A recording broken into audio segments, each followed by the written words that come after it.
Bodies, Bodies, Bodies. It came out and disappeared. It's one of those. Everybody goes to some remote, expensive house, and these are mostly young women, and there are a couple of guys. Pete Davidson's one of the guys, but don't let that turn you off from the movie. He doesn't ruin the movie.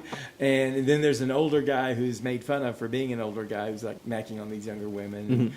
And the women are these friends. It's like, I don't know, 5 or 6 of them, and 2 of them used to be lovers, but they're not all lesbians, but there's some fluidity there as to what they're attracted to. And kind of the basic premise is they're out in the middle of nowhere, and they're getting drunk and doing drugs, and some of them are having sex and dancing and all that stuff.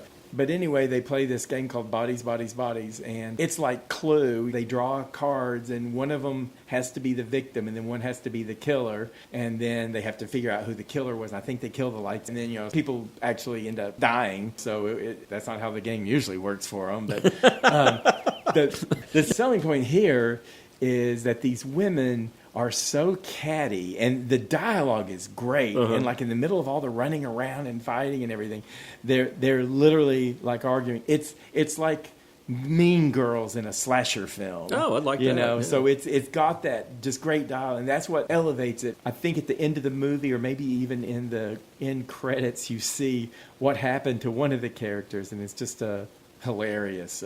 Not anything anyone would have assumed. But if you want to see Mean Girls in a slasher film, I would say Bodies, Bodies, Bodies. That sounds fun. The dialogue's great, and the women are just like, savage with each other.